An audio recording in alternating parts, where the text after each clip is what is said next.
Hello student. तो start करते हैं आज की नई सीरीज़। ये सीरीज़ परीक्षा से संबंधित है, बोर्ड पेपर नज़दीक आ रहे हैं तो इसलिए आपकी तैयारी के लिए सीरीज़ बनाई गई है। लघु त्रिय प्रश्नों के अंतर्गत जो हम ये क्वेश्चन सीरीज़ कर रहे हैं, तो समय न गवाते हुए शुरू करते हैं।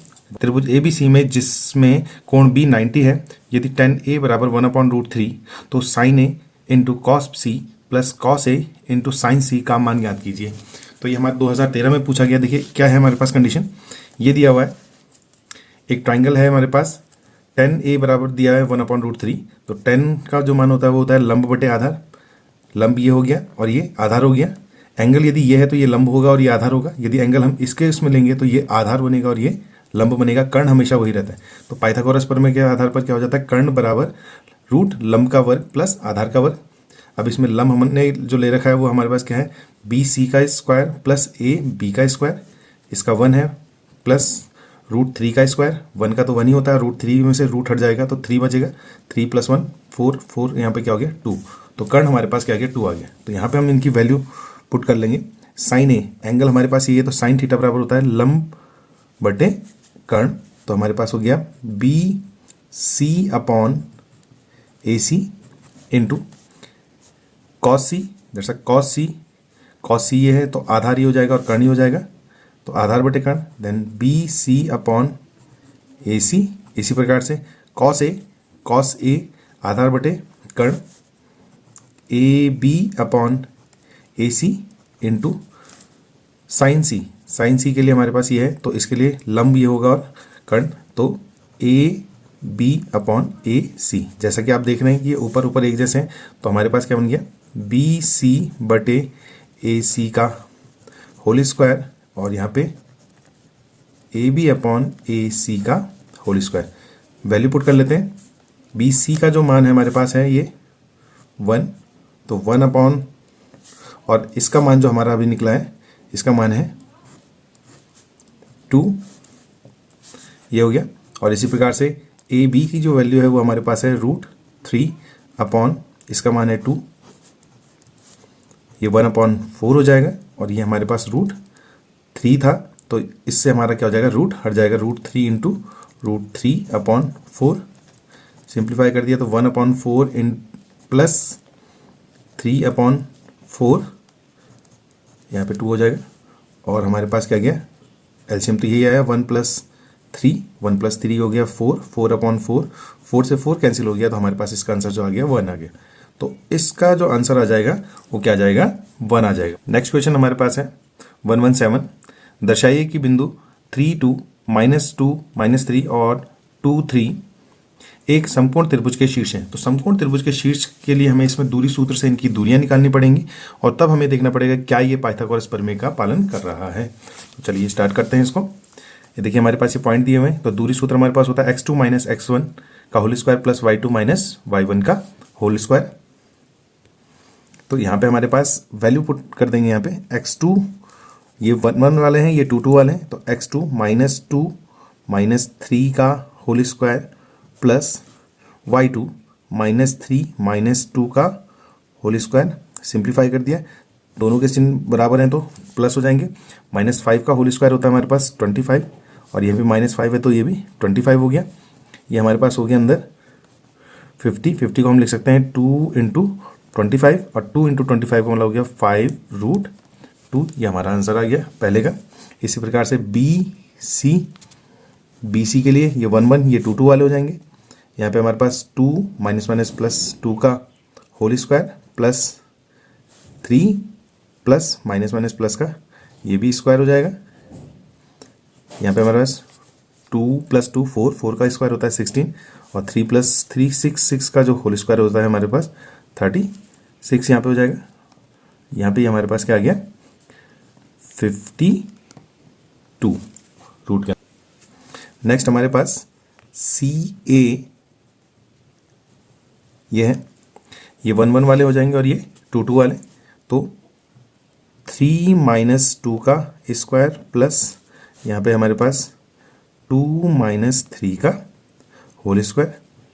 3 - 2 1 का स्क्वायर 1, और 3 - 2 -1 का स्क्वायर भी 1, तो ये हमारे पास क्या हो गया √2।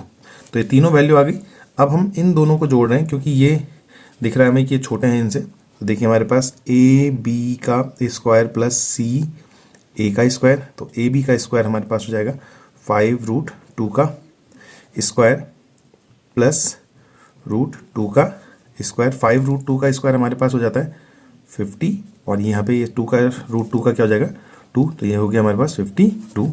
यही काम हम बी स्क्वायर के साथ कर दे, तो बी स्क्वायर हमारे पास है √52 का होल स्क्वायर, तो 52 रूट हट जाएगा, तो ये भी क्या हो गया 52।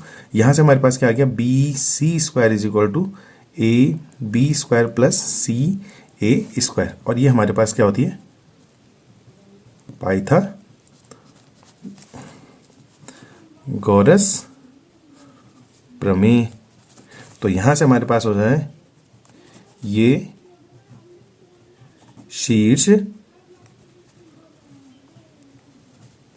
समकोण त्रिभुज के होंगे, ये हमारा इसका आंसर आ जाएगा। देखिए नेक्स्ट जो क्वेश्चन है हमारे पास 118, केंद्र ओ वाले वृत्त पर बाह्य बिंदु टी से दो स्पर्श रेखाएं टी पी तथा टी क्यू खींची गई हैं। सिद्ध कीजिए कि कोण P T Q is equal to 2 times of कोण ओ पी क्यू। तो ये हमने हल करना है। तो देखिए इसका जो डायग्राम बनेगा वो इस टाइप से बनेगा। कुछ एक वृत्त है जिसमें हमने ये सेंटर ओ है, बाह्यतम बिंदु यहाँ पे ले रखा है, ये P और ये Q स्पर्श रेखाएं बना रहा है। स्पर्श रेखाएं दोनों ही बाह्य बिंदु से क्या होती हैं समान होती हैं। ये पूरा का पूरा जो एंगल होगा ये राइट एंगल होगा।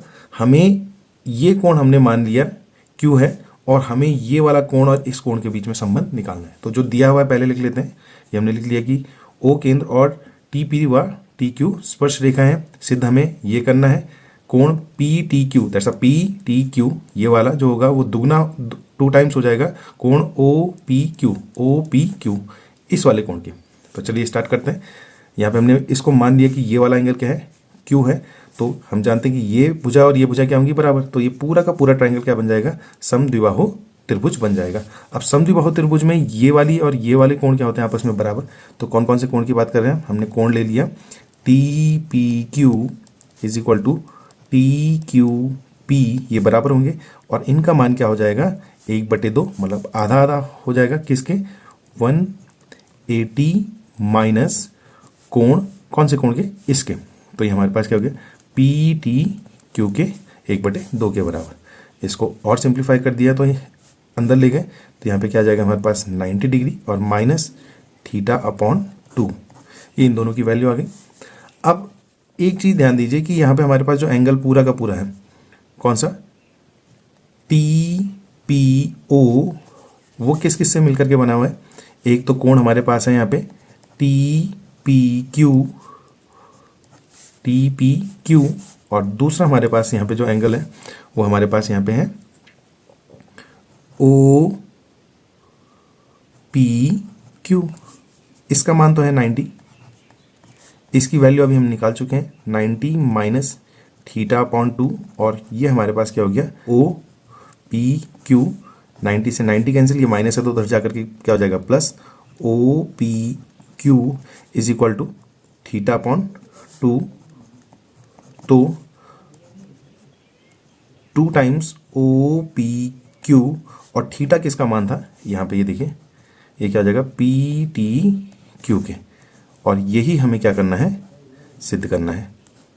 देख सकते हैं। तो ये हमारे पास आंसर आ गया इसका, कि इस प्रकार से इसको हल करेंगे। देखिए नेक्स्ट हमारे पास 119, 2 खिलाड़ी नीलम व कंचन टेनिस का एक मैच खेलते हैं। यह ज्ञात है कि नीलम द्वारा मैच जीतने की प्रायिकता 0.62 है, तो कंचन के जीतने की प्रायिकता क्या होगी। ये 2013 और 2018 में पूछा गया सवाल है। तो देखिए हमारे पास ये बहुत ही सिंपल 1 नंबर के सवाल भी इस प्रकार से पूछे गए थे। नीलम द्वारा मैच जीतने की प्रायिकता है 0.62, तो कंचन द्वारा मैच जीतने की प्रायिकता क्या होगी। जब कंचन जीतेगी तो नीलम हारेगी, तो नीलम के मैच हारने की प्रायिकता क्या होगी PE-, और हम ये जानते हैं कि एक ही उसके 2 पहलू जो होते हैं उनका योग क्या होता है 1 के बराबर। तो यहाँ पे हमारे पास क्या हो जाएगा 1 माइनस PE हो जाएगा, तो 1 माइनस 0.62। अब 1 में से 0.62 घटाएंगे तो पॉइंट के बाद 2 अंक है यहाँ पे, तो 2 0 ले लिए हमने। 0 में से 2 नहीं जाता, तो 10 में से 2 गया 8 हो गया। यहाँ पे क्या बचा 9 में से 6 गया, ये क्या हो गया 3.8।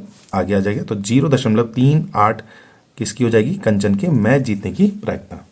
120 है हमारे पास। थीटा के किस मान के लिए sine 2 theta is equal to 2 sine theta सत्य है। अब यहाँ पे हमें ये सिद्ध करना है कि किस मान के लिए। वैसे ये वाला फॉर्मूला क्लास 10th में अभी तक है नहीं, पर कर लेते हैं जब सवाल दिया हुआ है। तो sine 2 theta is equal to 2 sine theta. Sine 2 theta की जो वैल्यू होती है वो होती है sine 2 theta is equal to 2 sine theta cos theta. ये यहाँ पे रख देंगे हम। तो यहाँ पे हमारे पास हो जाएगा 2 साइन थीटा कॉस थीटा, और इसको हम इधर की तरफ लिया तो -2 sine theta is equal to 0।